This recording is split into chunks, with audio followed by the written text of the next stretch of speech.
I'm lying. Woo, Lord. Y'all wear me out. They wear me out. Yeah, well, this gonna be a good show. Yes, indeed. Yes, indeed. Yes, Can't indeed. wait for I can't wait for my shot. Man, I mean, it fits. It's crazy because it fits, right? Don't it just Did right I'm sorry. in. I mean, yeah, it fit like the OJ glove would have had had he did it. I guess I don't know. Good evening, family. Good evening, everybody.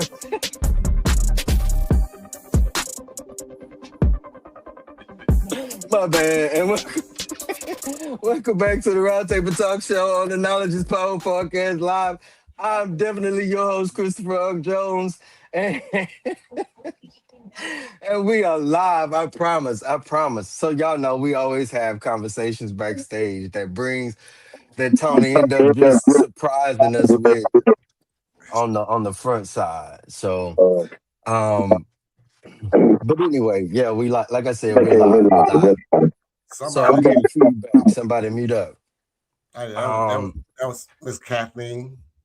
And before we go 1 inch in tonight's conversation, I need to say this plainly so that our listeners and viewers and those that may come back to the show later on after after it's posted, I do want you to know that this episode viewer discretion is advised because tonight we're dealing with allegations, of course, public judgment, the legal process, emotional damage, community reaction, and the kind of truth that a whole lot of people would rather avoid because it's not fit neatly into one side or the other, right? So if you have children in the room, if this is a sensitive topic or subject for you, if you carry personal experiences connected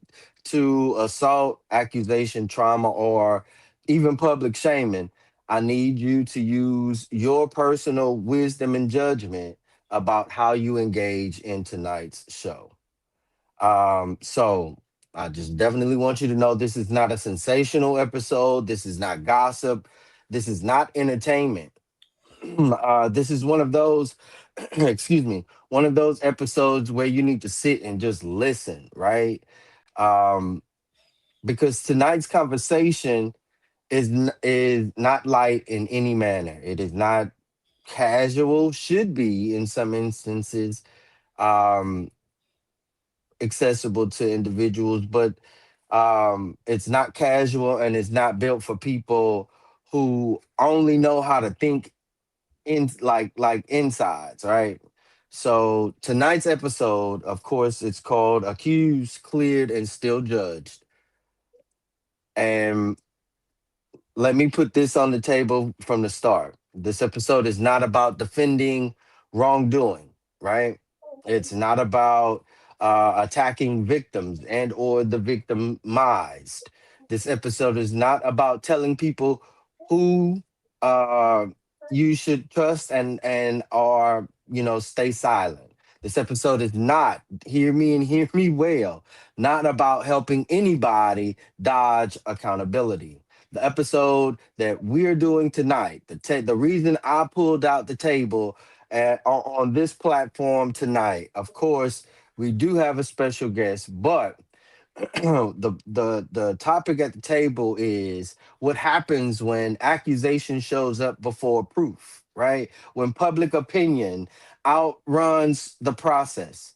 And of course, when life gets altered, whether the case holds up or not, because the uncomfortable truth is some accusations are true.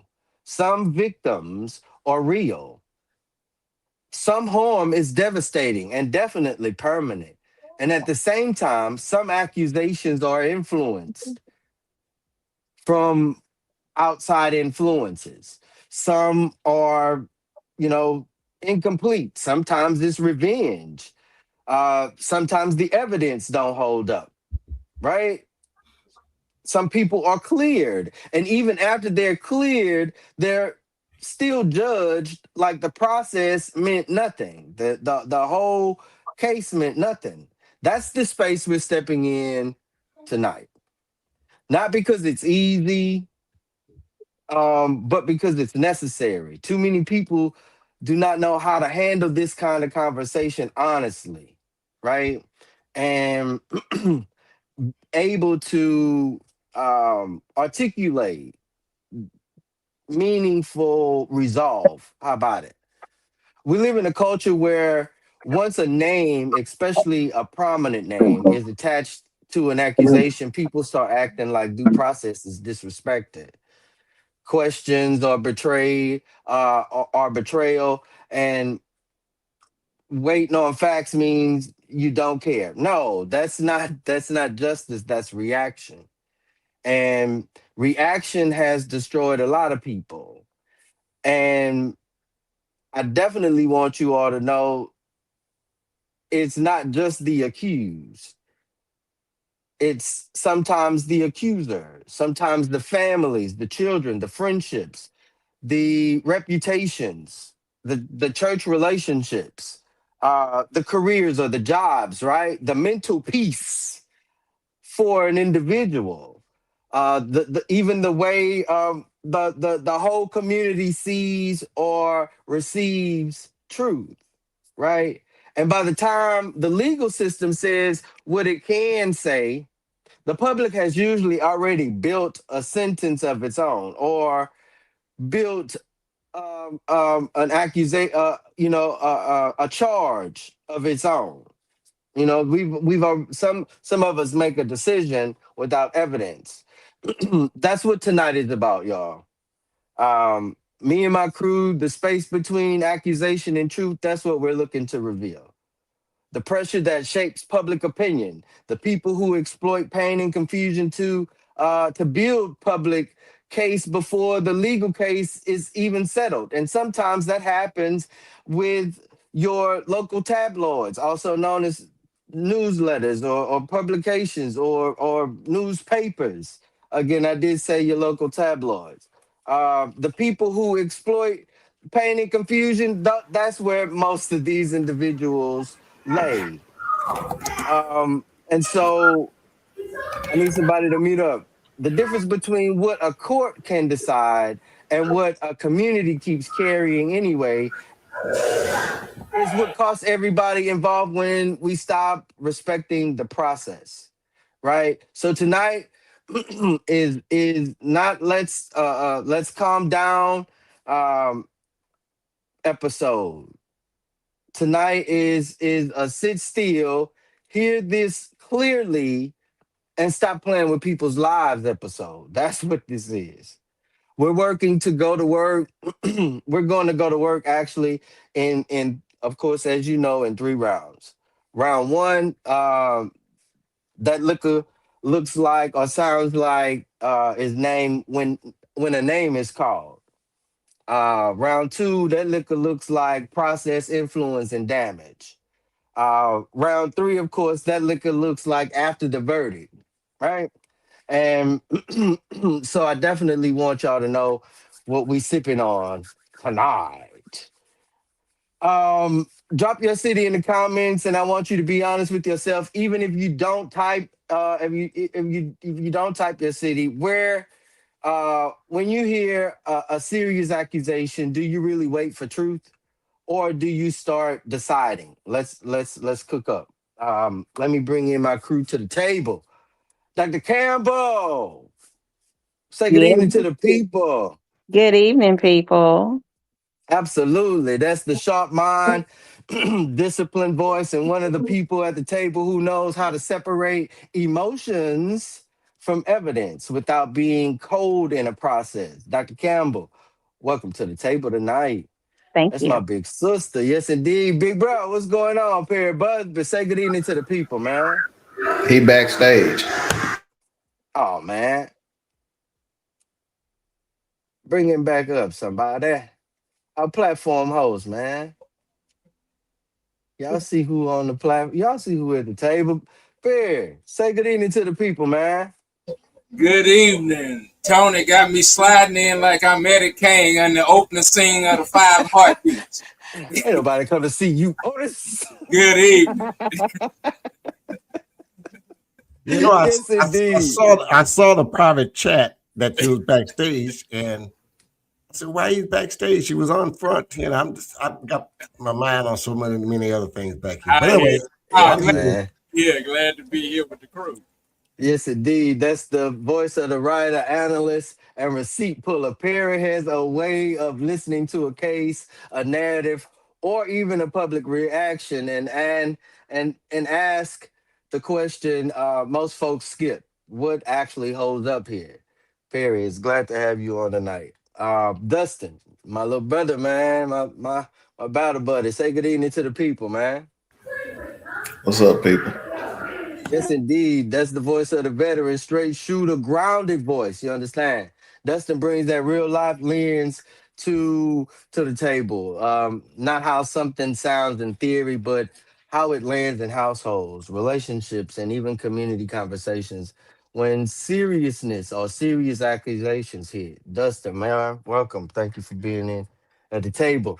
And tonight we have a very special guest with us on the table. At the table, we have our platform host and host of the Knowledge is Power podcast live, Tony Renfro. Man, say good evening to the people, Good big evening, bro. everyone. Good evening, everyone. Yes, indeed. I'm glad to Yeah, have you. I'm glad you guys invited me. I've always been behind the scene on your show, but it's good to be here with you guys today. yeah, man. I'm glad you reached out to us and wanted to be on the show as well. I mean, Yeah, like, you know, yeah. some people scared to come on this table, man. Man, Tony is here as a man whose life was affected by accusations. So he's not just here as our platform host. Yes, Um, he's here, um, who as an individual who went through the process, through exoneration, and the continued weight of public judgment. He's not here as a prop. He's not here as a villain.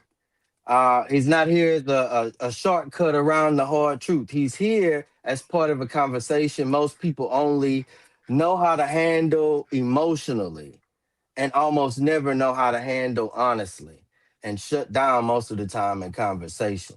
Tony, welcome to the round table, big bro. Thanks thank again you, for thank you. even being here. Family, if you're watching tonight, I need maturity in the comments. I definitely need maturity in the comments tonight. This is not one of those episodes where we come in wild, right? This is one of those episodes where we need to hear before we holler. All right, let's get to work, y'all. Let's pull these shots. I'm gonna pull up these shots for y'all. Um, our Believe it, segment one. believe it or not, What's and up? this is so ironic that we're having this show tonight as I testify and give my testimony of the years I had to endure the storms of life and the struggle, the stress, the anxiety. You know, the Lord from living on top of the hill to down to the depths of the sea in the valley. I must say today, 5 years ago today, I was arrested and indicted at 1:34 today, 5 years ago. Wow. Ain't that something? Wow. Wow. Wow. Man, happy anniversary, man. That's not a good anniversary to remember, but that's It this today. is That because is it today, is 5 years because ago today.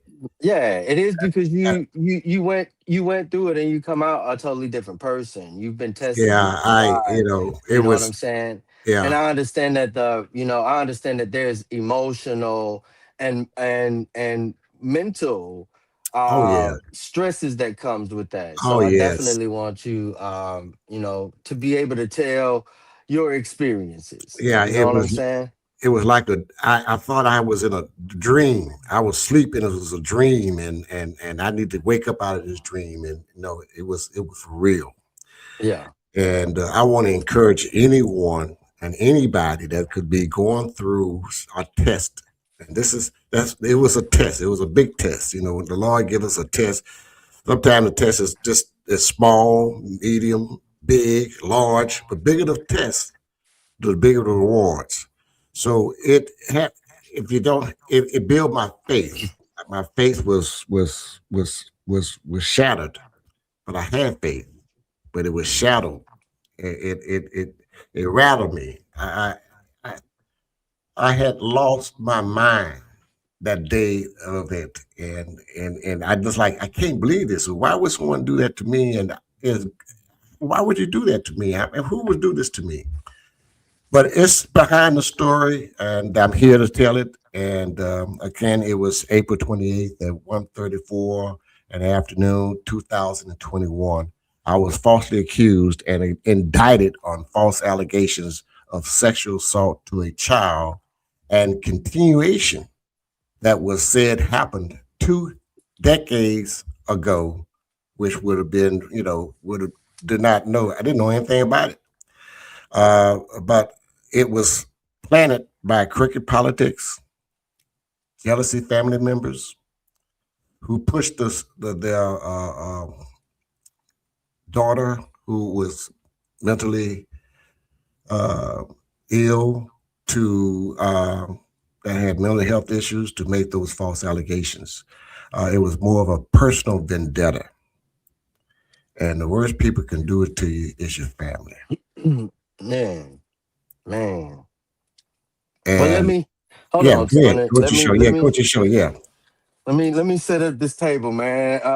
Set the table up. I definitely want you to you know what I'm saying, expound and explain to our listeners and viewers at the table. So, um, let's start at the first impact, not the verdict, not the court date, not the legal outcome.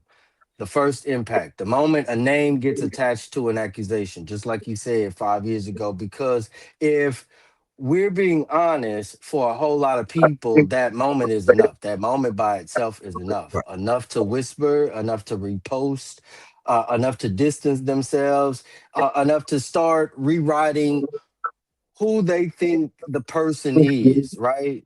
And so that is the conflict in the first round. Accusation hits like proof in public in the public mind. And so not because the facts have been, let's say, established, but or not even because somebody mute up. I got feedback. Not even because facts have been established, not because the legal process is done, but because serious allegations trigger serious emotions, and too many people do not know how to hold those emotions without jumping all the way in to judgment, especially when it involves a child. Now, why this happens so fast? Because some accusations are real. Because people have seen real victims ignored too long. Because communities do not always trust systems to handle harm correctly, right? Because some social media spaces reward speed, um, certainty, and outrage, and because a lot of folks have never been exposed or even taught the discipline of saying, wait, I don't know, I don't know everything yet, I don't know enough yet, I need to know some more. There's a hidden something behind this outcome. I mean, like, we just had a never mind. So the consequences is immediate, y'all. I just definitely want y'all to know that. A name changes, a reputation shifts, relationships start moving funny or funky, right? Jobs get shaky, family members panic and or distance themselves, church folk, or like he mentioned, is the culprit. Church folk disappear, people stop looking at you like the person that you are and start looking at you like a headline. That's before a conviction or even the trial even started. But or facts even fully confirmed. So tonight's the idea of a cure to this situation, I definitely want it's this to be thorough at the table. Is um, you know, seriousness enough without assumption. Okay. Um, Again, take it serious. Don't laugh it off. Don't minimize it. Don't dismiss victims. And definitely don't act like accusation by itself is proof either. Right? That's where grown conversation is, and that's where grown conversation begins. And so, I definitely want to start our first round of shots. Dr. Campbell, you ready?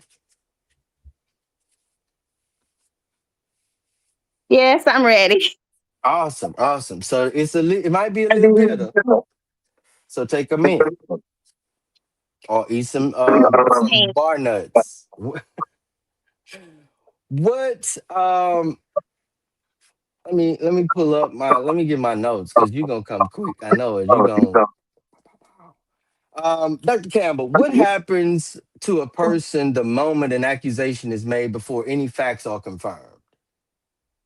Well, their reputation takes a hit instantly, even if it turns out to be false. People start looking at them differently, like something's already stuck. Mm, absolutely. See, I told you, I knew it. I knew it. I knew it. I knew she was gonna shoot quick. Oh, that shot back. Um, and that's exactly what you know this I guess wound is, if we could, because the public doesn't wait on the process to begin changing how they hold a person in esteem, right? The accusation itself becomes its own kind of evidence in people's mind, and that's where lives start moving before the truth can catch up. You end up getting mowed over by accusations before the truth even got out there. So I totally understand that. Um, Tony, you ready for your shot, man? Oh, I get a shot. Yeah, you get a shot. You at the Okay. table. Okay. What's the shot? What was the immediate impact on your life when your name was attached to this accusation? Man, my world was turned upside down. My world was torn apart in my mind because they made such a dog and pony show about it. It was all on the headline news, on the television, on the news, in the newspapers, on the social media page. My mind is going all these places because, hey, it's me. Y'all know me. I mean, but I couldn't do it because it was like Catherine said, is that those that knew me, that really knew me, know that was not me. That's not even in my DNA. But those that wanted to be me, knowing that it wasn't, want to believe it, and that would really bother me because why would you? It bothered me because what is this saying? I didn't do this, but it carried the weight over me. The knowing that I was innocent from day one, but the perception that out there is that it's the accusation, and I had to live with that accusation until I can clear my name. So there was so much weight on me, and so many other things that occurred that happened afterwards. It just from the second to third, it took me 3 days to get out of bed because I just couldn't get up. Man. I couldn't get up. I didn't have the strength to get up. I tried and I laid in the bed 3 days. I lost 12 pounds in 3 days because I knew I just couldn't. I didn't have the strength, so I had to fall on my knees and I had to pray. That's all I had, and on the third day, the fourth day, I got up and I knew I had to get my business straight. But I wouldn't do that to anybody. I mean, my life right now is to be able to help someone else that could be going through this or being falsely accused. It's the worst thing in the world you can do to a person. It's just totally, But I remember laying in the bed and the Lord said, "You're going to have to get up and carry your cross. I'm gonna be with you." But I had to get up, Yeah. and it was a heavy cross, and I'm embarrassed.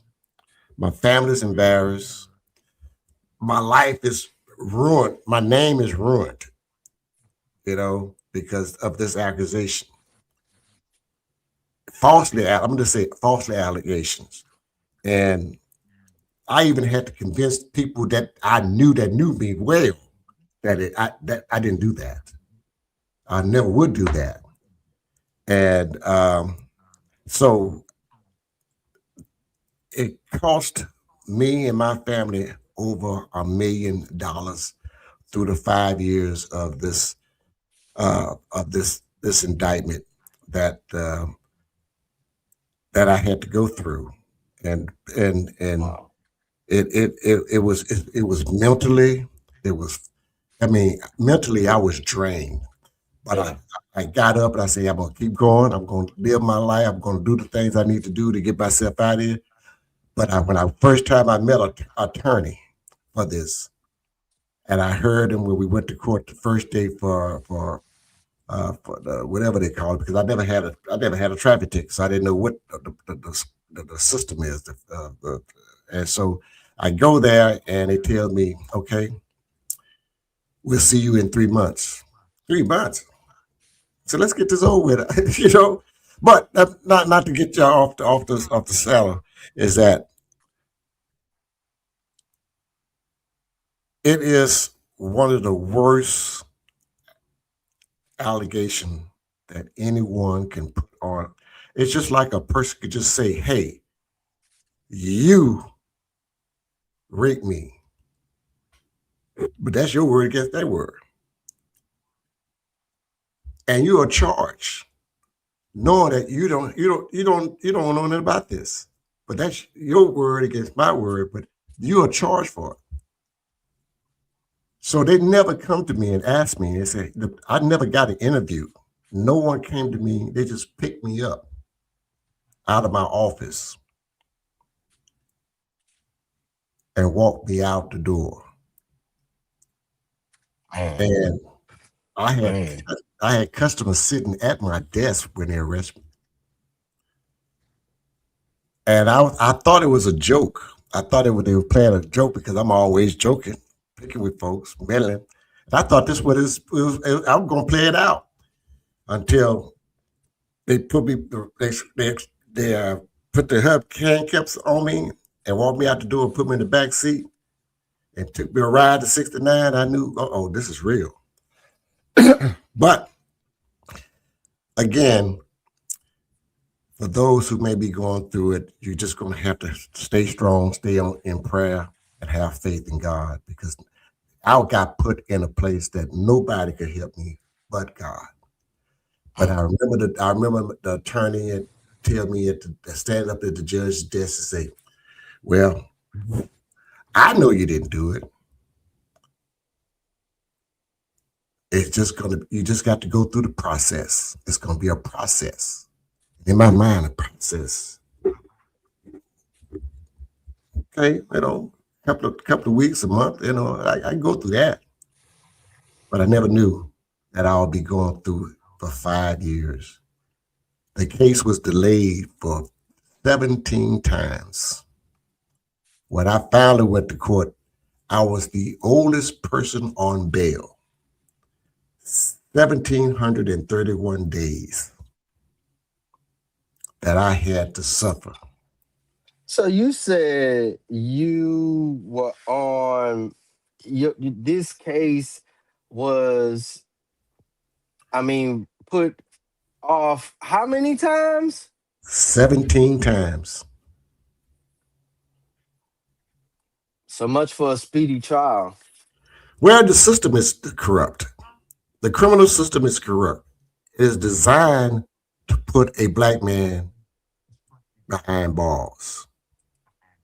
Oh, It's poor not, man. it's not, it's not designed for us. Let me tell you this another thing that happened. Year 2023, I got ready to go to court for probably the 8th or 9th time. And they brought me to the courthouse and they said, hey, listen, you have 2 felonies, a first-degree felony and a second-degree felony. And I said, really? Because I didn't know nothing about the court system. I said, what was the first? And he said the first was sexual assault to a child.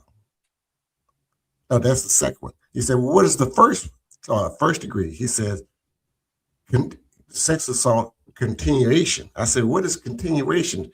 He said, because it continued from the day she was 4 years old till she was 18. I said, well, I didn't know that. I mean, so when did she realize that this happened? When she was 20. So you're going to tell me it happened 2 decades ago? And she just realized that it happened when she was 4 or 5 years old? Hell, I didn't even know who she was at 4 or 5 years old. So, the court decided they're going to drop the first-degree charges and give me the second-degree charge, the lesser charge. They took me from 25 years to 10 years. I said, okay, great. Why don't they take the second? Because it's the weakest. So let's dismiss all this because it's nothing to be proven. The DA wouldn't budge. Not only did they do that, let me tell you how corrupt it is. This is ready. The first time I was arrested, it was a $100,000 bond on those 2 charges. But I didn't know there were 2 charges. I thought it was just one. But it was a $100,000 bond. This time in 2023, when they dropped the first degree charge and just charged me the second degree charge, they did not allow me to keep the $100,000 bond on me and told me that I had to go back to the county jailhouse and be rearrested and bond out again on another bond, $100,000 bond. Oh man. So yeah. So I ended up paying 2 $100,000 bond, and it was designed to put me in jail. But by the grace of God, I was able to have the resources. Yeah. Do me a favor, bro. Drop the banner so we can see everybody's face on the other platforms. The bottom banner is covering Perry and Miss Cat. There we go. Okay. I can see him on the phone. Uh-oh, it came back. Okay. Appreciate it. Yeah. So anyway, so it happened that way, but it took away the state. So the state suspended every license that I had. They just suspended my dealer's license, my wholesale license. I couldn't go buy a car to sell it. I couldn't buy another dealership because they suspended my dealer's license, my franchise license. They suspended my notary license. They suspended my life and health license. Every license that I had with the state was suspended. So it was meant for me that I could not work nowhere. I couldn't get a job nowhere. Even though that I was only charged, I was indicted, but I wasn't convicted. They put it in a place where I couldn't do anything. Man, Perry, you ready for your shot? We're gonna come back. Golly, man, 17 times. We went to court 17 times. and got Every delayed. time I go to court, they say, "Oh, we don't have anything. We're gonna delay it for another 3 to 4 months. Come back in 4 months, sometimes 5 months, Dragging. dragging it." Here, Actually, what is the? Go ahead. Go no, ahead, I was Tony. saying good. Okay.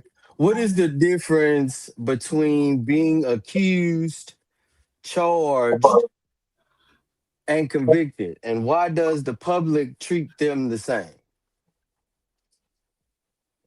Well, in the legal court, uh, the accusation or the allegation is only that. That is why we hear it.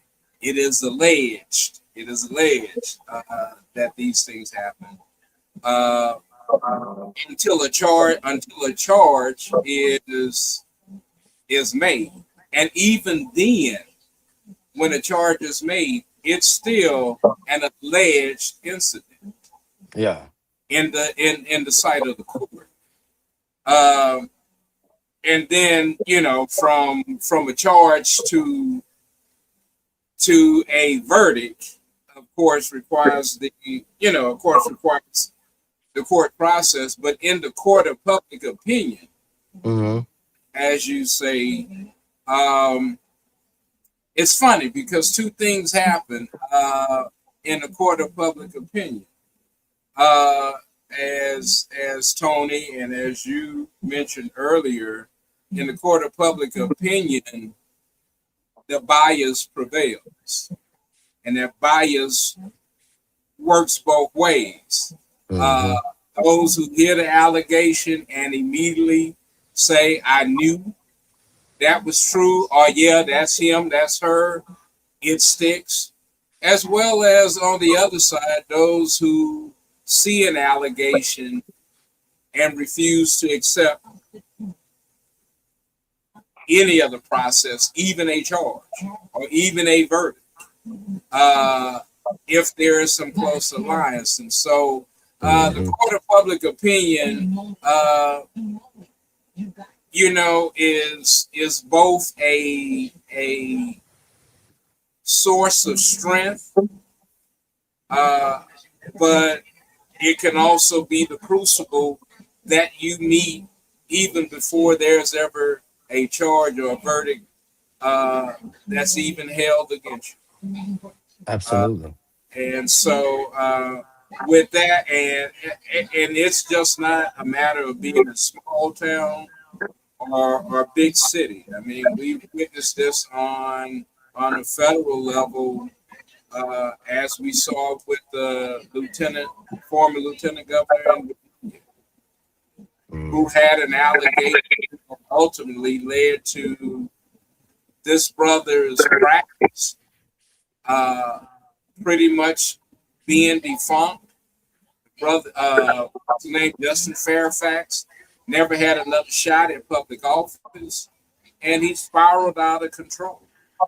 And the public, of course, those that now the public is left to wrestle with that, and those who considered him guilty move on to find a next victim, or they next person, as we want to say, they want to find the next donkey to pin the tail on.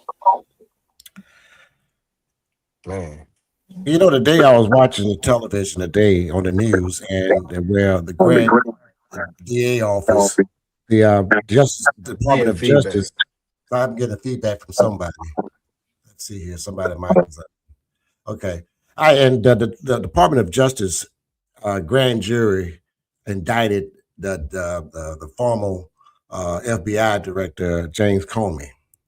All right, and I would say on a seashell written on the ground, seashell, they indicted him because he threatened to kill the president because on the sea he found the number 8647, and he posted it, and they indicted him today. The grand jury indicted him today for threatening to kill the president. Now that case is rubber as can be, as weak as Kool-Aid. I understand now the setup of what they're doing. This is something to spend money on this guy. This guy gonna have to spend money for the next year and a half or 2 years. I'm gonna bring you back to the grand jury here in Jefferson County. The grand jury saw the witness, read the witness complaint, and in the complaint, the witness said that I had never been around her one-on-one. I had never been around. I never had a conversation with her one-on-one, and I never undressed in front of her ever. And when the detective asked her in the witness tape, asked her, well, how did it happen? I can say this now because I've been wanting to say this for 5 years. She said, well, when they walked in the door to meet us, he would grab me from the front to the back. And the detective said, well, how many times did that happen? She said 50 times. 50 times. And they asked the mother the same questions. And she repeated the same thing the daughter said, that I had never been with her, never been around her. I've never been one-on-one with her, never had any contact. So the grand jury indicted that, just like they indicted James Coney today on they rubber stamped something that wasn't there. I mean, the grand jury indict a hamburger. But what I get to say this, there's going to be some consequences. Because, there's going to be consequences behind this whole ordeal. But leave it at that. Leave it at that. And that's it. That's all you say. I'm not a lawyer. I don't practice law. I don't give legal advice. We do not give legal advice on this show. Leave it at that. Just leave it at that. I'm gonna leave it like that. But let me add this. Yeah. The judge said, well, maybe we need to get a state polygraph test. I say, hey, listen, I don't mind. I'll pay for it. I'll pay for it. He said, well, can you pay for it? Okay, go. And I goes to Houston to the state of Texas doctor who conduct the polygraph test. He said, Mr. Renfrew, we're going to give you 3 polygraph tests. I said, I'm ready. When he finished with me, he looked at me, he said,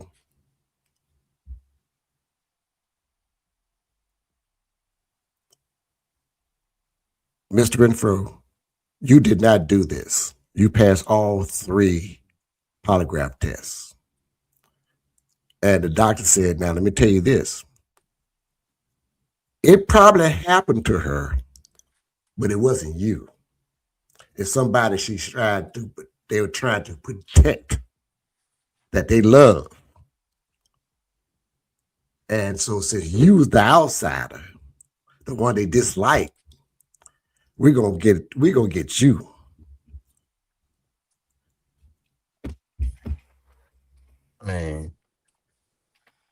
Man.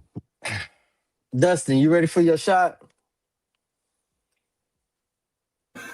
Indeed. What is... Oh, my bad. That's not you. Golly, man. How fast does public judgment form and how permanent is it? Sure.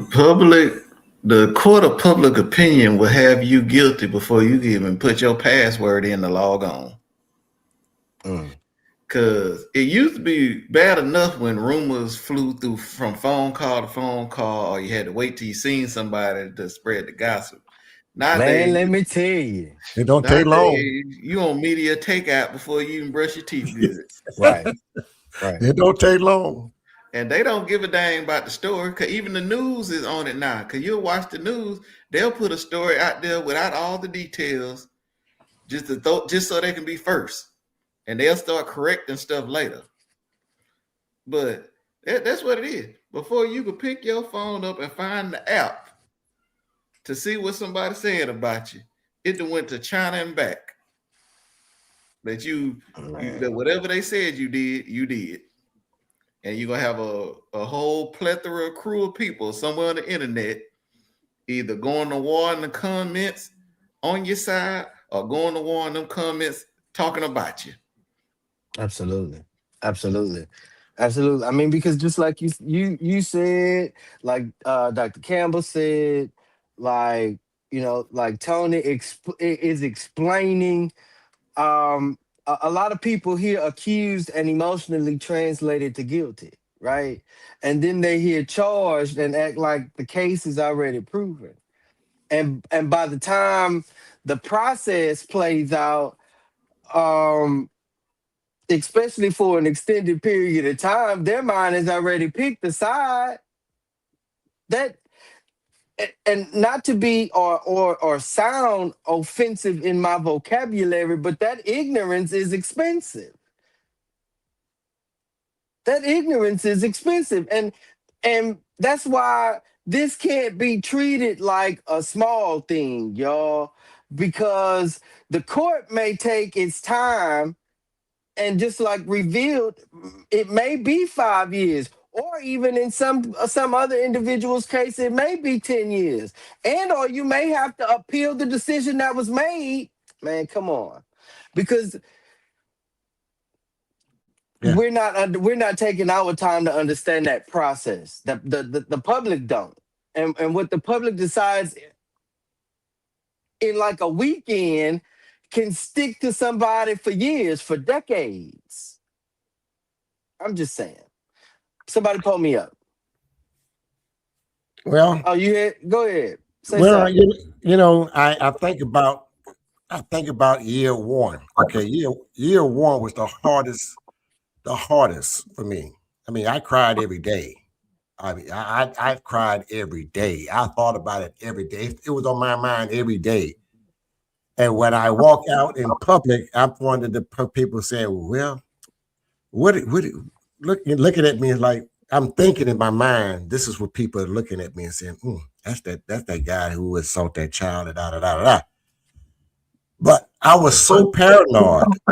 I was so paranoid that I wouldn't go around nobody one on one. I would get on the elevator, and if a woman walked in the elevator with me, I'll walk out because I didn't want to be in that elevator with another person, another woman. I was just that Wow. paranoid. I was freaking out. I was freaking out. I was paranoid. I didn't want to be.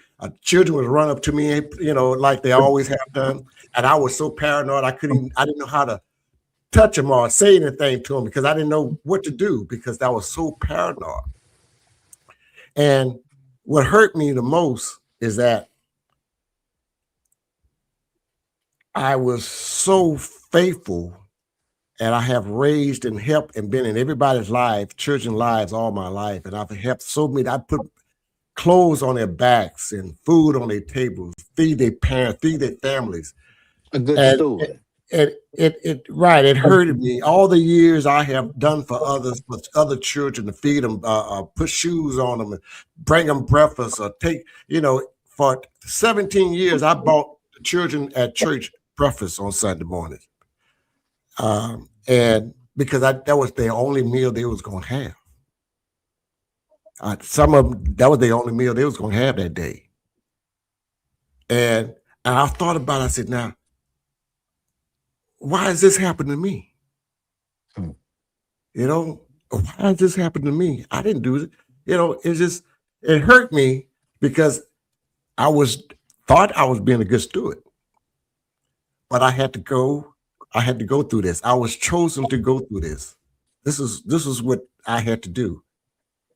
And I think about the time I want to get back to that polygraph test. I was so excited to get back to go to court with that polygraph test, to get to the front of the desk, and they tell me, we get in front of the judge, and they say, we can't use a polygraph test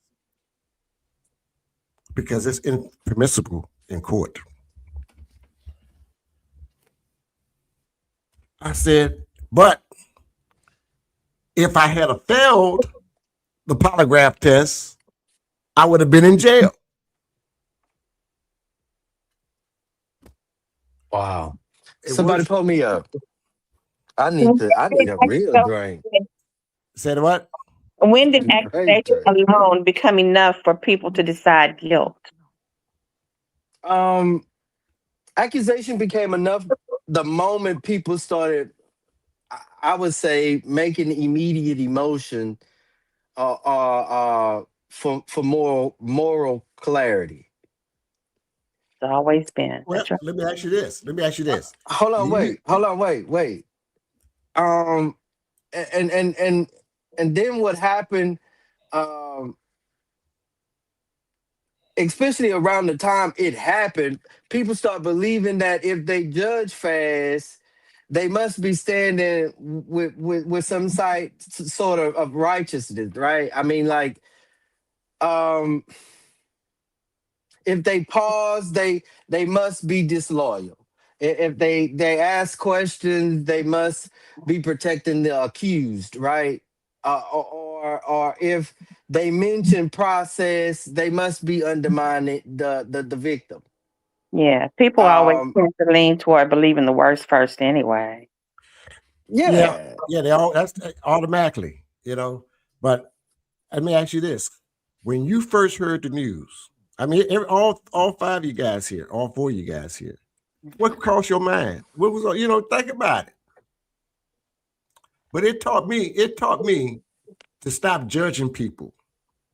I am not judge. I would not. I refuse to judge a person because what I've went through, I know what it's like. When you've been falsely accused and the DA is telling you, I don't have nothing. My case is very, very weak. It got holes in it, but I will not drop the case.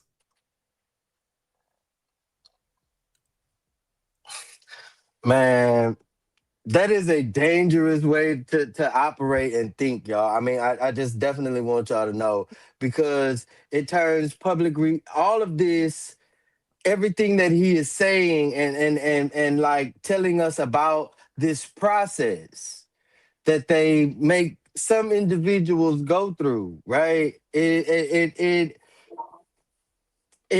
turns public reaction into a substitute for evidence. It turns fear.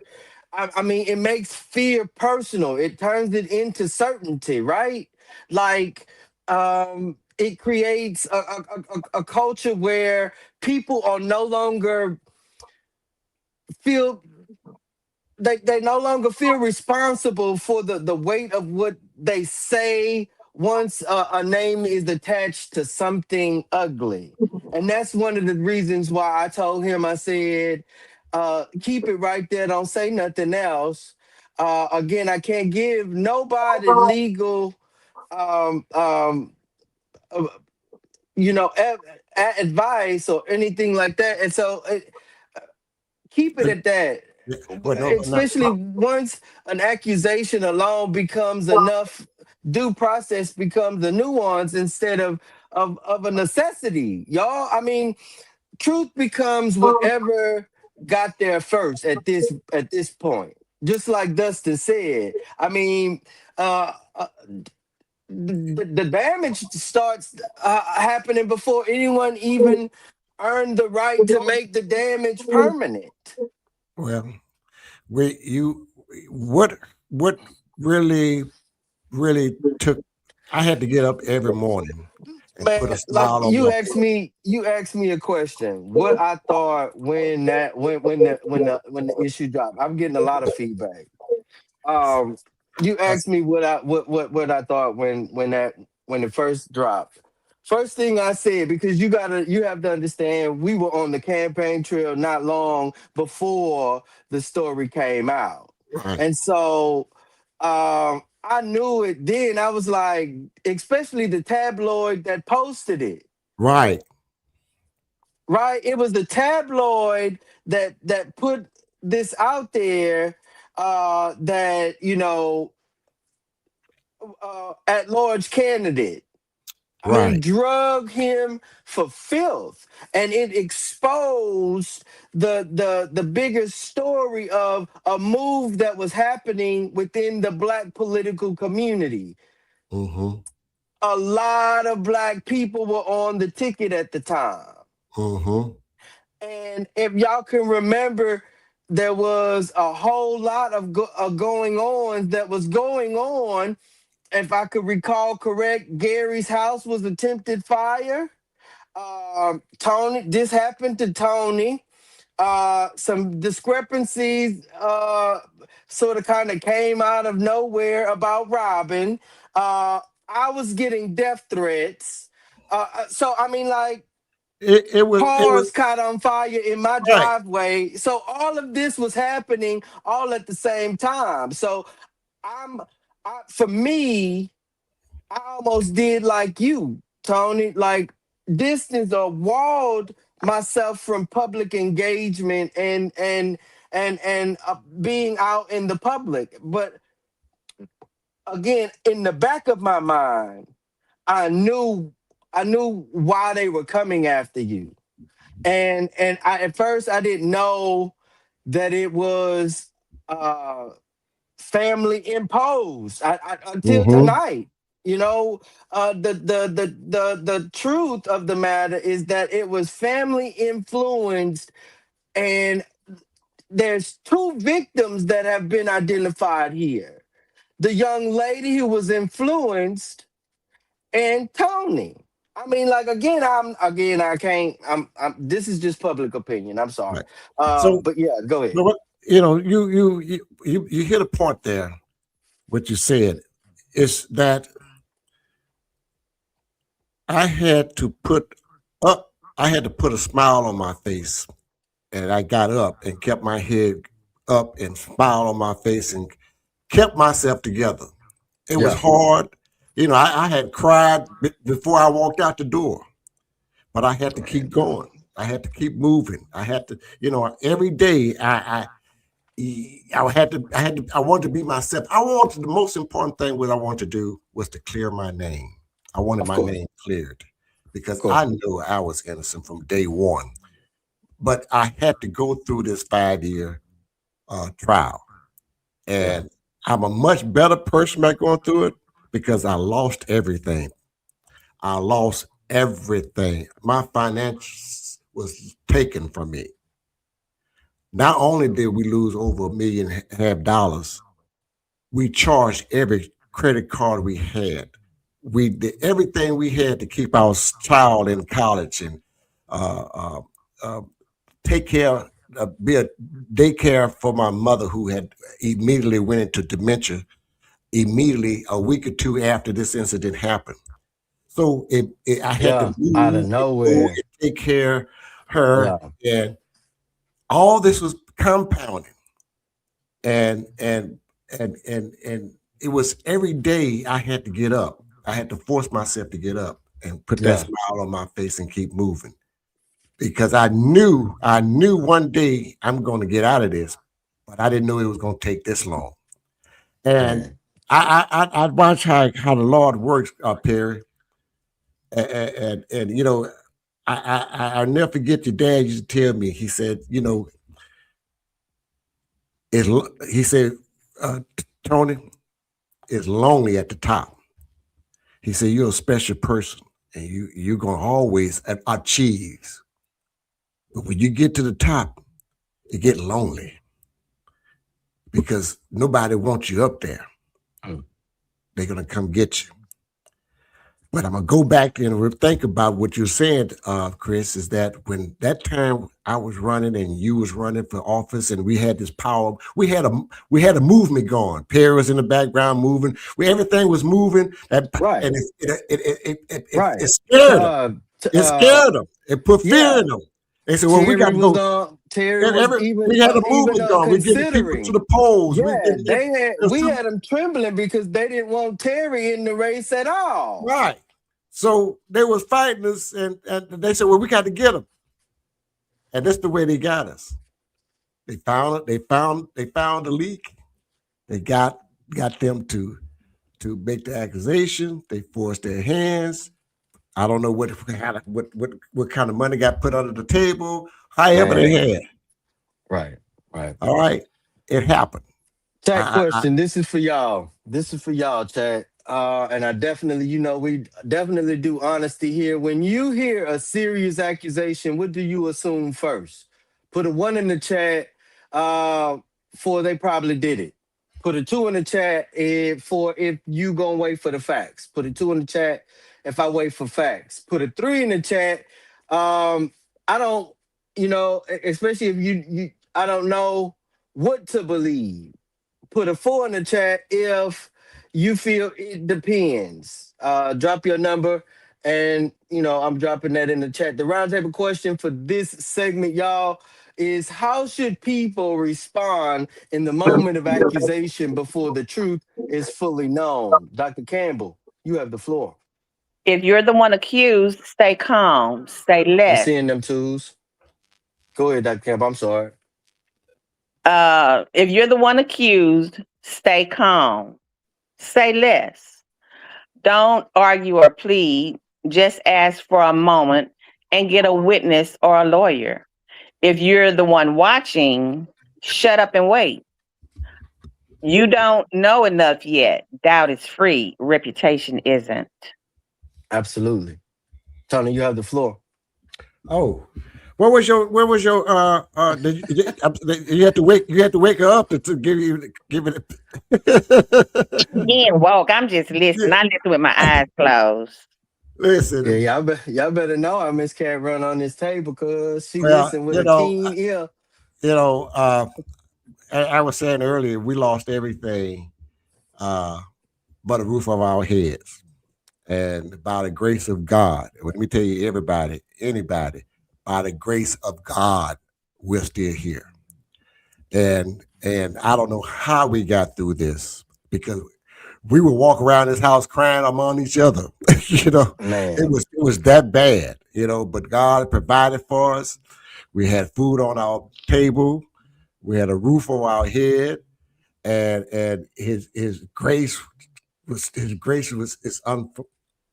is awesome. And I look back now and say, wow, how did we get through? How we made it? Let me tell you something. God is good. I don't care. And God is good. I mean, I had not worked in 5 years. Wow. 5 years. Because I didn't have license anymore. My background check was bad because of the indictment. Yeah. But the job put me on a personal what was that they put me on, Dustin? A personal leave. So because it was the news of it was so much that it was on the news. I'm surprised it wasn't on CNN news, but it was the news was everywhere. And if MG would have got to it, it probably would have been there. Yeah, and I had to live with that. If they would have put their spin on it. I would have to live with that. But I know one thing, that today my arms are open for anybody that may be going through a trial that I had to go through. Anybody could be falsely accused of this. I want to open my arms up for you. My doors is open for you to help you. If you are innocent and totally innocent, what they want you to do is take a plea. They want you to take a plea. Every time I go to court, we're going to delay it for another 3 months, 4 months, and you come back, or you want to take a plea. No, I'm not taking a plea. I want to go to trial. I don't want to go to court. I want to go to trial. I want to clear my name. So every time I was telling them I wouldn't take a plea, we'll see you in 4 or 5 months. That went on for 17 times. 17 times. I asked my attorney to ask the DA, would they drop all the charges? If you don't have anything, why are you keeping me here? Why are you holding me? Why are you holding my life back? My life been on hold for 5 years. And the victim, they living a life of Riley. They living a good life. Do they get charged or do they have to pay? No. So anyone that's going through something like this, I'm going to advocate with you. I'm going to be with you. I'm down at the courthouse, but I'm going to tell you right now, do not take a plea. They want you behind you. They want you back. They want to set you back. They want to keep us down. You know, I look at these young kids today, these teenagers that's out here gang banging and shooting and killing each other and robbing and robbing stores and banks and all that. They gonna catch you, son. You going to jail. That's where they want you. You going to jail. Now, I can't help you.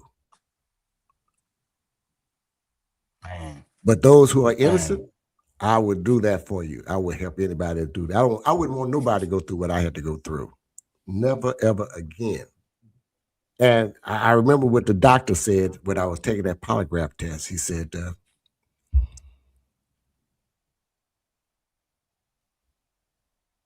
I lost my train of thought. I lost my train of thought. But you good, bro? Yeah, I lost my train of thought. But anyway, y'all go ahead and but anyway, I just you got the floor. Go ahead. Well, yeah, man, this whole conversation really hits home for me. I've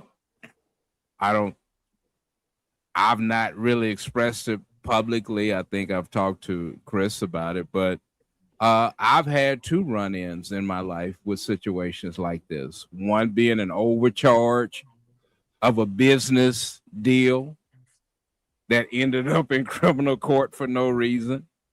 That cost me incarceration for a while. The second one was in Jefferson County, where I was charged with, I have to say charged. It was a paternity case with a child that was not mine. Wow. And I had to fight that in Jefferson County for over 20 years. Over 20 years, because I never had the opportunity That's the same face to I have a made, blood Dustin. test. Never had an It's the same opportunity face I for a had. blood test. Right. And for at least 20 years, I fought just to get an opportunity to say, let me clear my name. But I went through 3 assistant attorney generals in Jefferson County. My lawyer and I would come down whenever they got ready to reopen the case. And the crazy thing about it was the mother never showed up. And the judge always, Tony, you talking about your 17 cases. I went through close to 20 years of continuances. You go to court, the mother doesn't show up. The judge dismisses, but not with prejudice, which means that they can always come back whenever there's time. It costs thousands upon thousands. Yes, my licenses, just like yours, were suspended, bank accounts frozen. Yep. And all of this, and I have to mention this, all of this came after the DA found out that I had a DNA test that proved my innocence. They didn't block my accounts early on. They blocked it when I knew I had evidence. And I couldn't get back to court, so I took it to Austin, and I had a public, I went before the subcommittee, the legislature subcommittee on family and children law. And that is where I ended up winning a case, and only by the grace of God, because I had some relationship with a legislature at the time who chaired that committee. So I understand, and for years, I never really wanted to step foot in Beaumont for fear that anyone knew what was going on. And every time I came to Beaumont, I would have to go to family court and sit there amongst all the others. I mean, we talk about the criminal court, go in the family court and you gonna see not justice, just us. Yes, sir. Yes, sir. And so yeah, I mean, to have allegations, whether criminal or just something out of the blue, yeah, it takes a toll. It takes a toll on family. I mean, you literally are reconstructing your life. Mm. And so I'm with you, Tony. My heart goes out to anyone who has to stand before this judicial system, whether it's a prejudiced judge or a prejudiced jury. You're putting your life on the line when you walk into that court. Yes, indeed. The platform host got a poll out there. The poll is moving. It's a scrolling poll. I see it jumps around. Should a woman go to jail for falsely accusing a man of sexual assault or rape? Put a 1 in the chat for yes, or put a 2 in the chat for no. For me, it already exists. That law is already on the books. And so put a 3 in the chat if you know that law already exists and women are going to jail for false accusations. But that takes that too is a process. And again, I'm not a lawyer. I know that there's other ways that individuals also can be reprimanded in the courts of law for false accusations. And so, yeah, that's a floating ticker on the screen if y'all, especially if y'all on YouTube. I see it on YouTube. Dustin, you got the floor.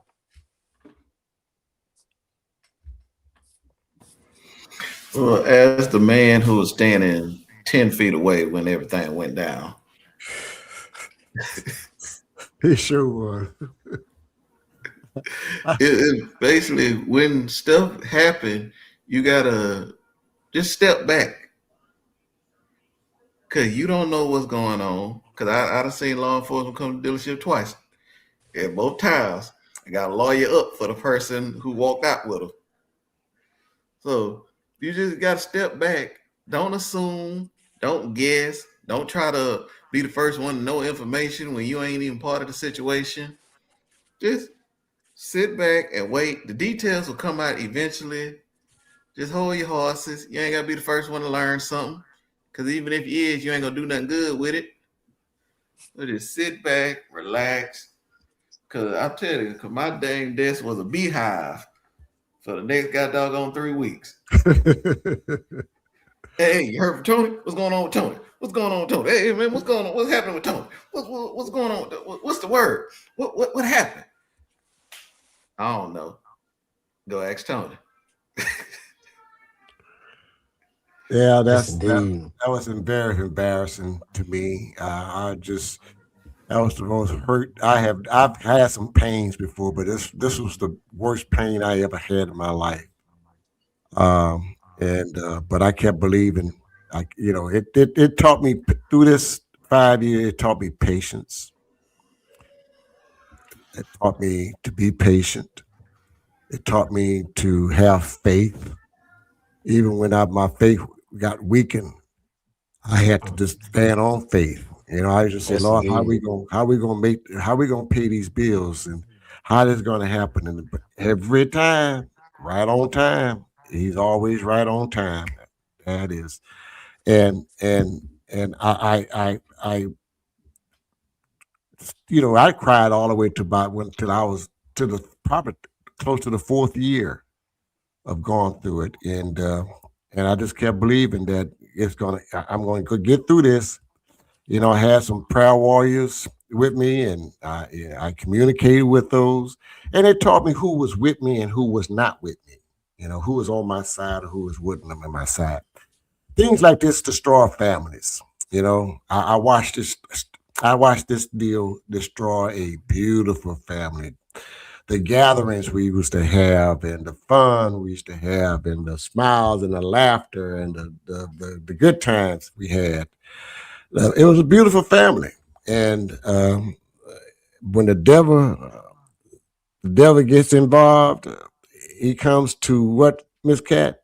To steal and kill And destroy. and destroy.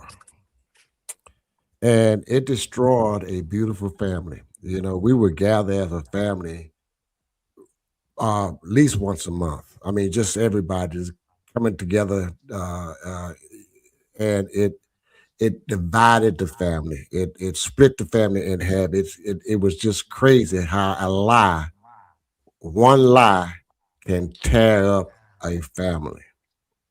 Well, I believe people should respond with seriousness, not assumptions, Hmm. compassion, and not gossip.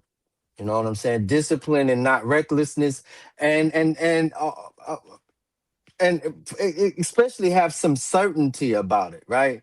And enough humility to admit when they do not know enough yet.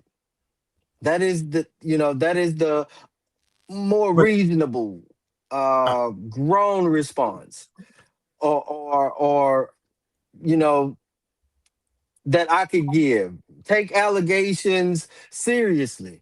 Do not dismiss the weight of them. You know what I'm saying? I remember when I was accused. Of course, I was just accused. Nothing ever came of it. It was rants on social media and different things like that. Um, um, yeah, don't mock the possibility of any harm from an individual that you know, and or the possibilities I could just be done with it and end up harming myself. um Definitely do not turn yourself into judge, jury, and social executioner before the truth is fully known, because that's where we keep failing, especially in situations where we don't fully understand. So because that, yeah, that's what that's it. Let's move on.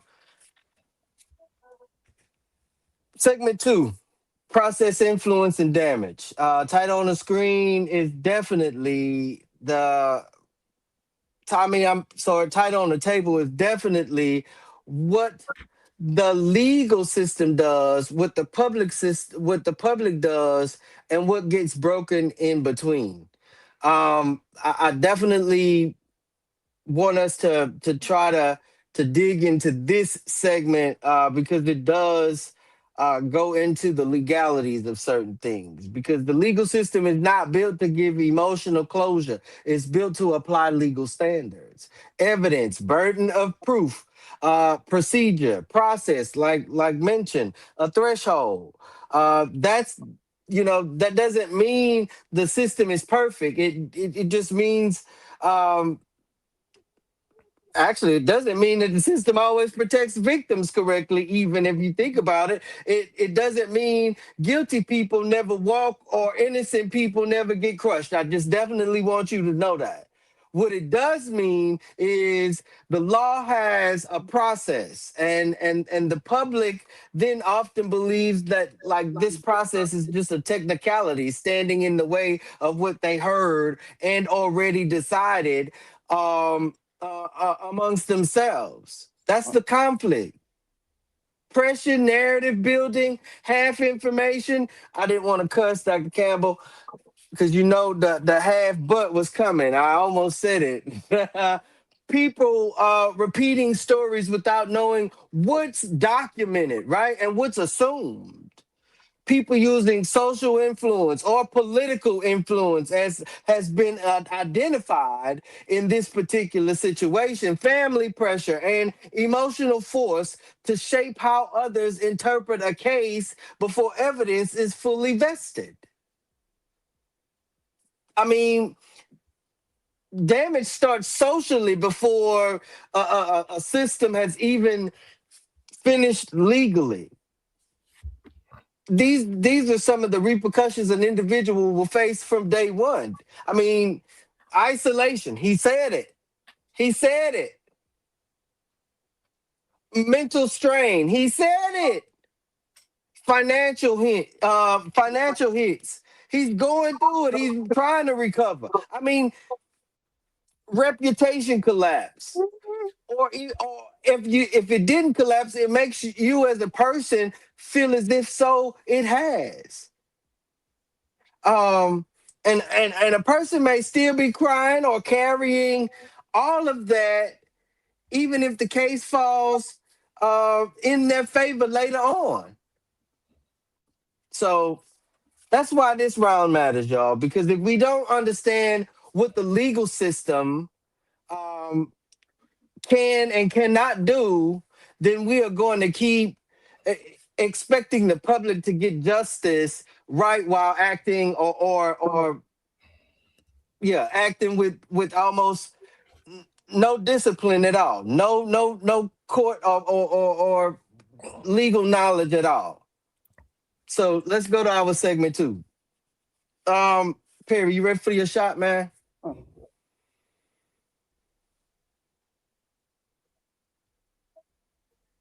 I'm ready. All right. What does the legal system actually require to move from accusations to conviction? And again, I say we are not lawyers, and this is not legal advice. Go ahead. Well, as Tony said, first it needs a compliant grand jury to produce a charge. And we know that in most counties, as they say, a district attorney can charge a ham sandwich with a grand jury. So you have to be pretty piss poor to not get a charge. But the second thing is you need the court needs in order for a conviction, it needs a biased or it needs a biased jury or a jury that is not good at connecting dots and understanding the underlying tone. I mean, we see that now when we see police officers who've been charged and they get to the jury, they get beyond the grand jury, and then they get before a jury, and all of a sudden, what seems obvious is now not as obvious because we understand that the public will give deference to law enforcement. Yes, sir. As Tony talked about with getting a plea, my wife has worked in the court system, and here in Arizona, they say if you go to court, you better plea out because the jury is there to hang your ass. And so you in order to get through that, as Tony got through that in a place like in Jefferson County, you've got to have a lawyer who understands the dynamics in the court, outside the court, as well as understanding the judge himself. You have to have a lawyer who understands how to pick a jury in order to overcome that process. Because the jury is a microcosm, as we say, of that court of public opinion. And now you got the court of public opinion with some power. So Yeah, I mean, if you are not guilty, uh, as Tony said, it's going to rearrange your life. It's going to extract from your life financially, emotionally, relationally, Mm-hmm. and it's a shame to say, but that's a sacrifice for justice. Mm-hmm. Man. I mean, and Tony, you ready for your shot? if we look at it from Go ahead. our faith, if we look at it from our faith, Mm-hmm. Jesus before Pilate, Hmm. not guilty, but the court said, "Give us Barabbas, a known cheat, someone who we know," and it takes a lot. As Right. Tony said, it is a step of faith to put yourself out there, to be willing to be sacrificed Right. for a And greater good. you got to have patience. Yeah, You got to be. and yeah, so yeah, to get through that process, you have to get through a lot of bias, a lot of prejudice, a lot of people who aren't even willing to listen to reason because they've made up their mind. Yeah. And these are the people we call neighbors, friends, and sometimes family. Yeah. You know. Tony, you ready for Tony, you Okay. ready for your shot? What's the shot? What did this process take from you? Of course, you did go in the beginning and let us know emotionally, mentally, and socially. Um, I definitely wanted, like you said, the community, our listeners, our viewers, and to everybody that's viewing on this evening, good evening, and thank you for tuning in to the Roundtable Talk on the Knowledge is Power podcast and this conversation. But if you could let us know, um, outside of those things you've identified, what else did this process take from you? At first, it took my pride. It took my. It took everything away from me. I lost my. I felt like I had lost my identity. It took everything away from me. I just all I had was breath in me. But I would say that through it all, again, I always say, if I did not have faith and believe in God, I wouldn't have gotten through this. It's the will of God that kept us and provided for us, and His salvation, and His faithfulness, and His goodness, and His mercy, and His grace, and His protection. Everything I had to do, I had to settle down and look up and say, like now, Lord God, I don't know where you're taking me. I don't know the plan that you have for me, but I'm gonna trust you. I'm gonna trust you. I'm gonna submit myself totally to you because I don't know how I'm gonna get out of this. I don't know how this is gonna work out, but I know you're gonna work it out. I knew it was gonna come to victory. I knew that, but I had to go through this. I had to go through this trial. It was a long trial, days and days and months and years. And every year I said, this is the year, and it wasn't the year. And I had to go through it. It took away a lot for me. But going into the fourth to the fifth year, I was getting stronger and stronger. The stronger I was getting, the things was coming back to me. And I knew God was going to supply my needs. I knew He was going to everything that I lost, He was going to return it back to me sevenfold.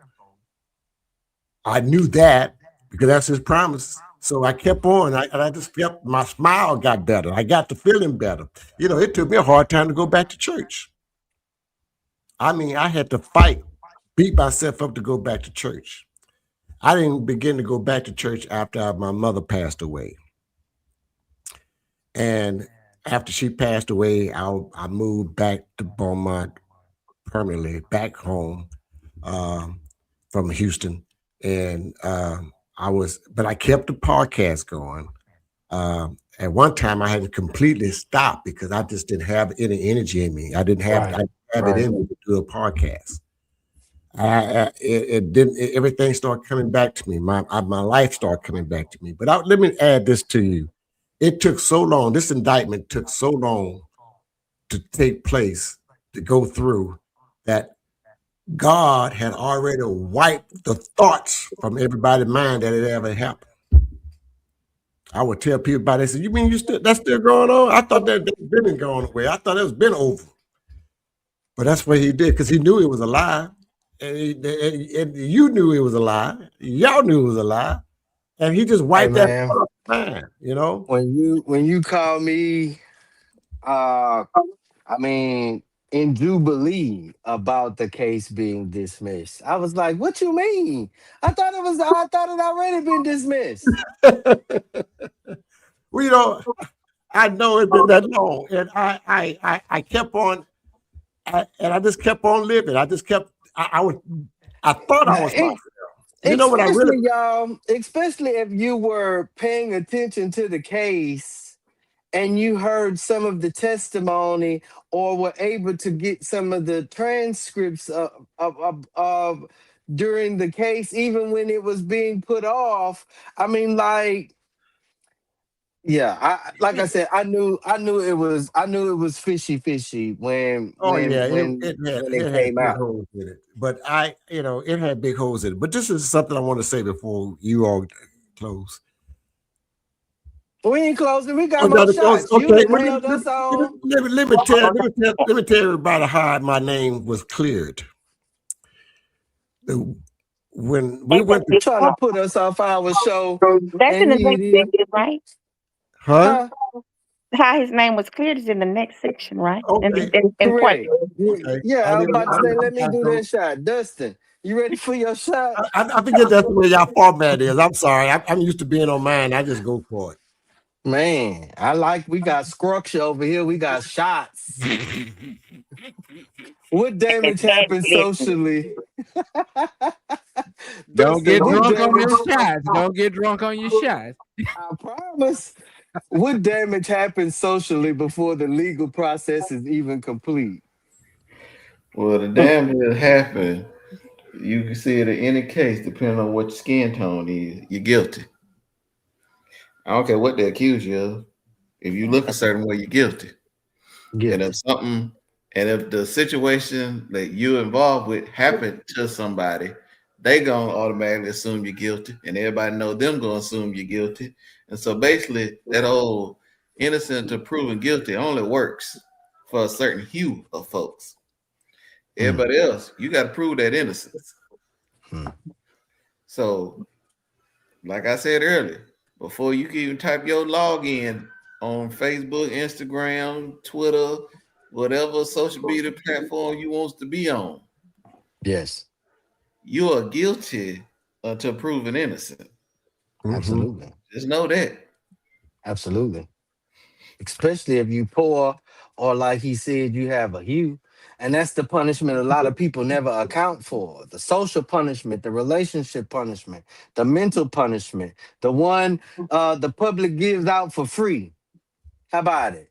You don't even need a lawyer for this one because we already done hit the gavel on the table. Boo, you guilty. mm, Dr. Campbell, you ready for your shot?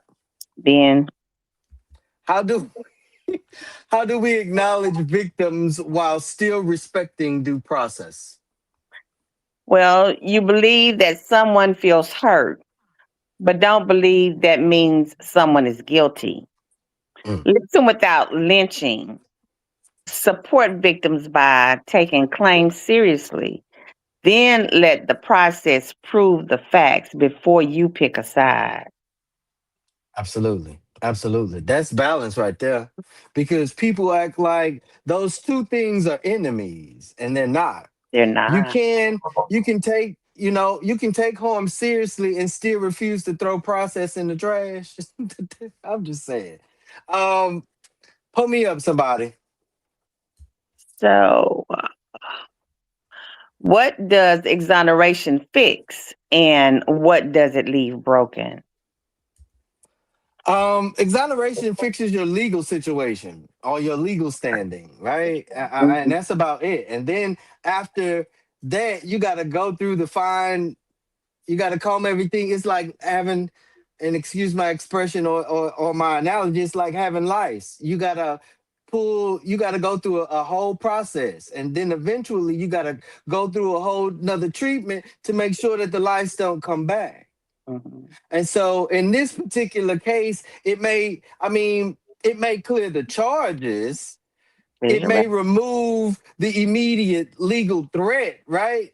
It may even stop the state from continuing to move against you. Like he said, your assets are frozen. Access to currency is frozen. Your licenses are disbanded until further notice or until you re-enroll. You might have to acquire those licenses all over again. You do. But I mean, again, let's be grown. That is not the same thing as restoration, y'all. I just want y'all to know exoneration does not automatically fix your name. It It does does not not. repair every relationship. It does not restore every opportunity you lost. It does not. It doesn't clean up every rumor in the room, right? I It mean, certainly doesn't fix your reputation either. exactly. It does not give back the nights you didn't sleep, the Right. stress you carried, the people who look at you differently, the family that fractured, like he said, the church that got quiet or didn't even call. How about it? Whereas to I don't even feel comfortable enough to go to the church. I mean, Amen. oh man, uh, Possibly Yeah. sick. That's Yeah. it. That's it. that's That's that's it. the, that's that's the thing. A lot of us aren't looking at the community that he may even keep whispering even after this show. Even after this show, and most of all, it does not force the same people who judged you loudly to come back and correct themselves loudly. They would not do that. Where is the tabloids to come out and cover the exoneration? You On covered the the back page entry, in small print. right? So what does it leave broken? A lot. Which is why people need to stop treating legal clearing like some magical reset button. It matters, but it doesn't undo every accusation or everything accused and exploited in the public. You said a So, mouthful. You said a mouthful because the energy that was there from day one, they walked me through the perk walk. The news, every news station was there. Uh, uh, uh, uh, everyone was there to write this story on me. I wanted that same energy when I got freed and dismissed when the case was dismissed because of no evidence. my brother say, run me that same I energy, want that dag same. nabbit. I want that same Run me energy. that Come same on, hey, look energy. at the bar. This bar didn't never. But I at that point I was ready. I was ready to run down Main Street. Absolutely. I didn't. I Absolutely. didn't. It didn't bother me. It didn't care. I just want to get out of there. And I think about uh, those that has to go through that. It hurts me every time I'm watching the news. People go through that. I just shake my head. I just can't. I hurt on the inside to see anyone to be accused because you're Man, innocent until you're proven guilty. here's the chat question number 2. This is for you, chat, definitely. And table, if y'all want to respond, feel free. What is the hardest to repair after being accused? Put a 1 in the chat for reputation. Put a 2 in the chat for trust. Put a 3 in the chat for mental health. Put a 4 in the chat for relationships. or put a 5 in the chat for all of the above. Drop your number. And if you feel like explaining, please do. Each I one say takes a 5. hit. You Yeah. say what, Queen? I say each one takes a hit and none Yes, right. none none fully heal the same way. Your reputation gets stained, your trust gets Mm. cracked, your mental health struggles and relationships get awkward or lost. The accusation leaves a mark everywhere. Yes, Everywhere. yes, man. Everywhere. It left a mark on me, and Roundtable it hurts. roundtable question. What responsibility does the public carry when reacting to accusations that are not yet proven? Because if y'all don't know, again, I'm not a lawyer, but if y'all don't know, you too can be sued for sharing, for posting, for even public accusations that's false. You too can be sued. I just want you to know that. So that's the roundtable question. Dr. Campbell, you have the floor. The public carries the responsibility to shut up and wait. And shut up is not a term that I use, okay? But yeah, that's the responsibility that the public carries. Be quiet and wait. Don't share, don't cancel, don't assume. You can take it seriously without deciding guilt. One Mhm. wrong post can wreck a life, yours or theirs. So Mm. go with the facts first. Right. I mean, didn't we go through the same situation with Diddy? He got up. Never mind. Uh, Perry, you have the tape. I'm done. I'm sorry, Tony. You have the floor. I have four. The roundtable question: what responsibility does the public carry when reacting to accusations that are not yet proven? I can't answer that because the public is going to have their own opinion about you, Mm-hmm. regardless. And I'm at the point in my life I don't give a fat rat way bunny butter. You know, I just don't care no more. I mean, I know who I am, and I'm gonna stand tall. I feel 10 toes good. down, like they say, huh? Yeah, I feel good. I feel great. I hadn't felt this way in years, and I remember being when it was over, felt like a ton of weight fell off my shoulders. Yeah. Yes, and today it has taken me. Now I've got to retake courses to take state tests to get my license back because the license were I cannot renew them because they had expired. So I had to start all over again. But it it it it it it takes a toll on a person. Golly. The mental health, you know, you have to take care of yourself, but the public is cruel. You know, the public is cruel. Dustin said it. You know, they're on social media before the ink is dry. Don't know Perry. half of the problem. So I Yeah. don't. But yeah, you know, I'm getting sleepy. What time is it? I'm like, you know, this time I have to wake me up to close your eyes. With that senior hour. I'm, look here, I'm at that age now. I can't stay up all night with you guys, dude. But anyway, Man, you know, it's crazy, Perry. man. This is what we gonna do because you know we got Jerry on the line.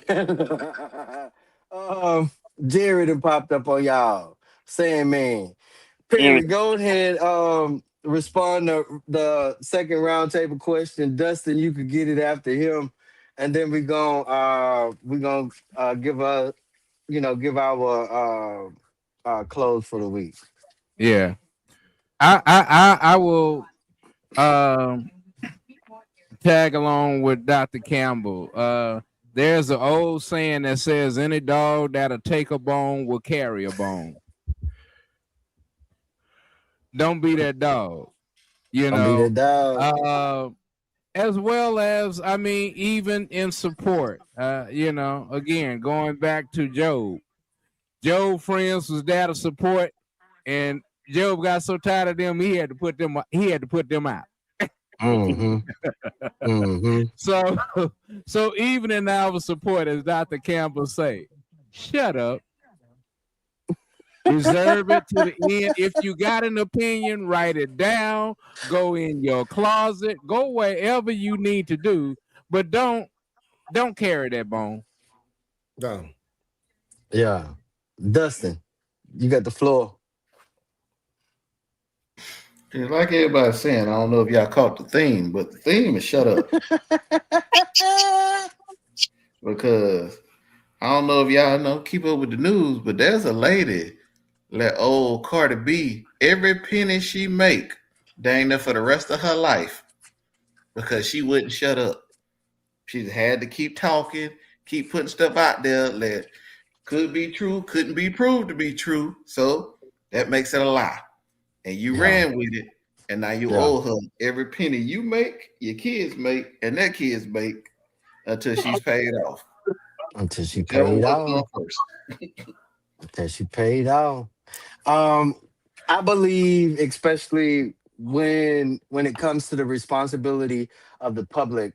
Um, I mean, just we got three, and I definitely was following behind you all with the public has the responsibility to shut up. The reaction is the same, and the thing is justice. I mean, same thing as justice. Shut up. That is the responsibility. Shut up. We have the responsibility not to amplify what we do not know, not to spread names recklessly, not to make public certainty out of private emotion. Dr. Campbell say, go in your closet. Perry say, go in your closet. Dustin say, shut up. Tony say, I don't care what you talking about no more. I've overcome it. I don't care. So shut up. It's not there to help build a social sentence before evidence has had even been in the works. It's not to despair when the case gets completed or complicated, actually, because the public is not neutral in this. They're not neutral. They don't, too many people help build the damage, and too many people help exploit this particular case or any other person's case. I mean, you got too many people help create the atmosphere where someone is judged before a process even has begun or has the chance, right? That's not harmless, y'all. That's technically criminal. And it's unlawful. And I just want y'all to know, according to the courts, that's participation. So, I'm just letting you know. Yeah, that's where I'm at with that. Dr. Campbell, give us something for the rest of the week. And then, Tony, you could give us something for the rest of the week. Followed by Perry, give us something for the rest of the week. And my little brother Dustin, I'm sure he going to give us a word, phrase, or something to correct us all for the rest of the week. Dr. Campbell, you have the floor. Hold on, my window closed.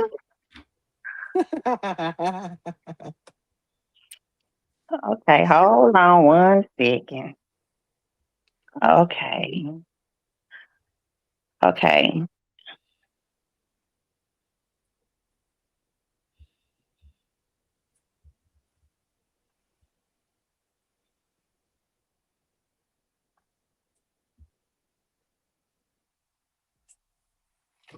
Uh-oh. What Hello. happened? What happened? Is it me? She probably slid up too far. She sleep? No, she Can ain't y'all sleep. hear me? Now we can. We can now. You can now? Yes. Okay, so okay, wait. Okay. Ah, oh. Okay. I'll try this again. Can you hear me? Yes, we Yes. can. Yeah, you Okay. got to watch that technology late at night. It can be real tricky. It got a whole lot of folk in trouble at night.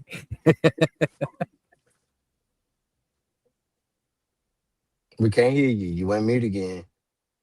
Now she on meet someone on her phone. Good night, girl. Nah, Good night. that's Oh, that she frozen. that's her double screen. That's her side by Oh, side okay. screen Okay. on that Samsung device. I know what Hold that on. is. Hold on.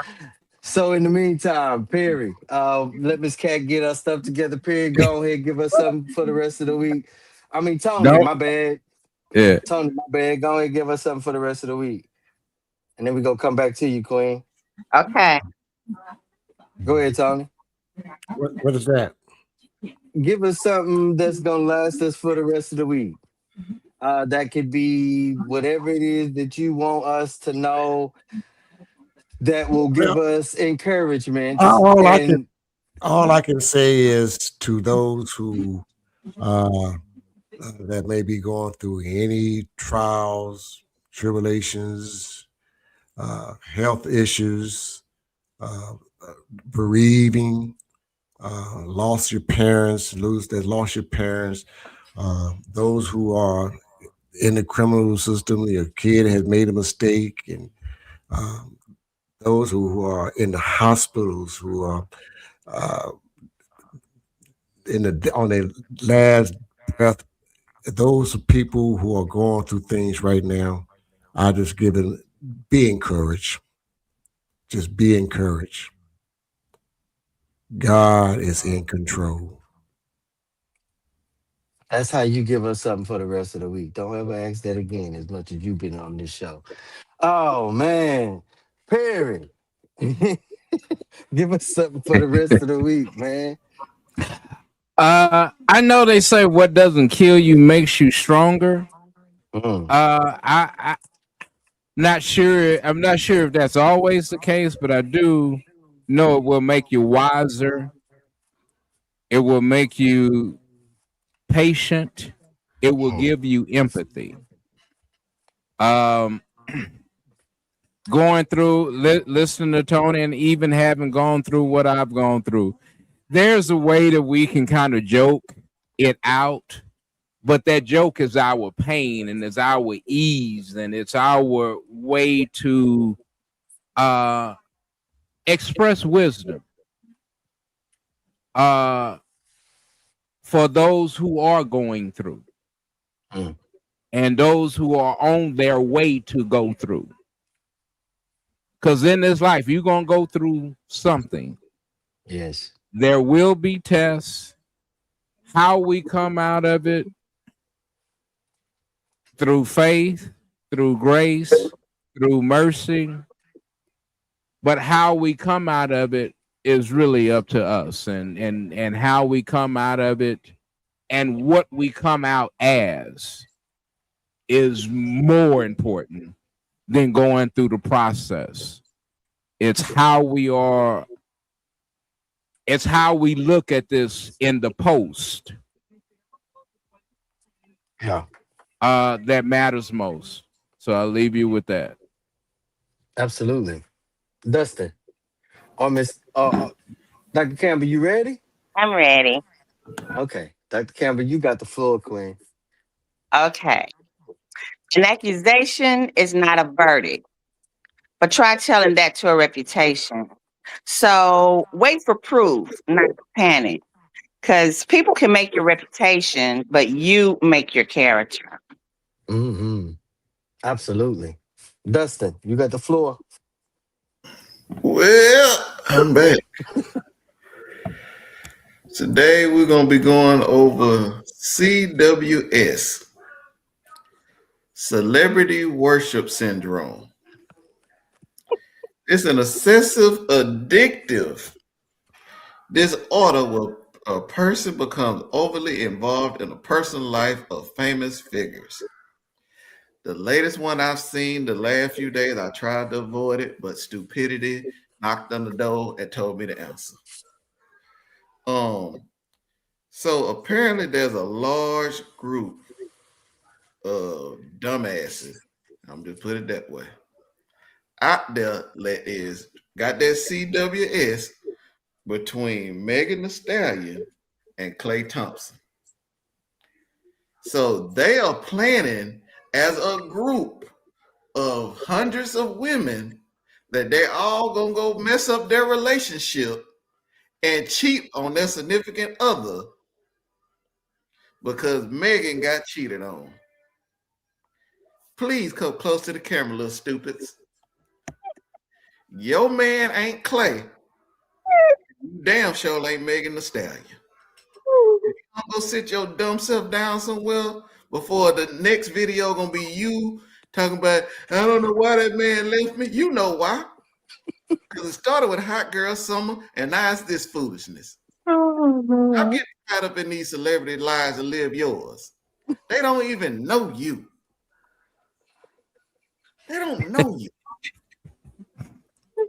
Go on about your little regular life with your regular relationship and be happy. My goodness. And someone look, Dustin, as I heard today, someone said, why is she trying to give Klay his fifth ring?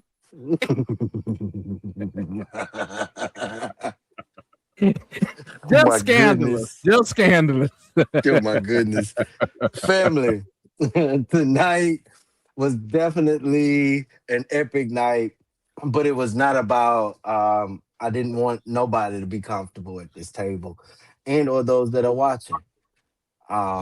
Because sometimes that's what it takes for things to happen. You have to come out of or be pulled out of your comfort zone.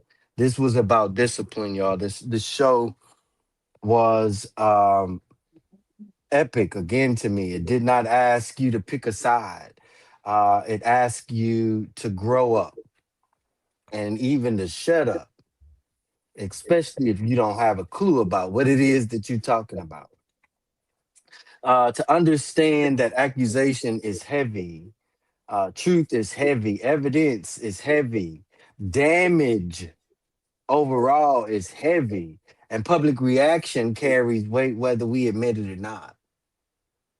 By the end of tonight, what I hope you got from this show was some people understand the difference between accusation and proof. I hope you are one of those individuals that understands the latter. Some people saw how quickly public opinion helps build damage, especially when we don't know the full story.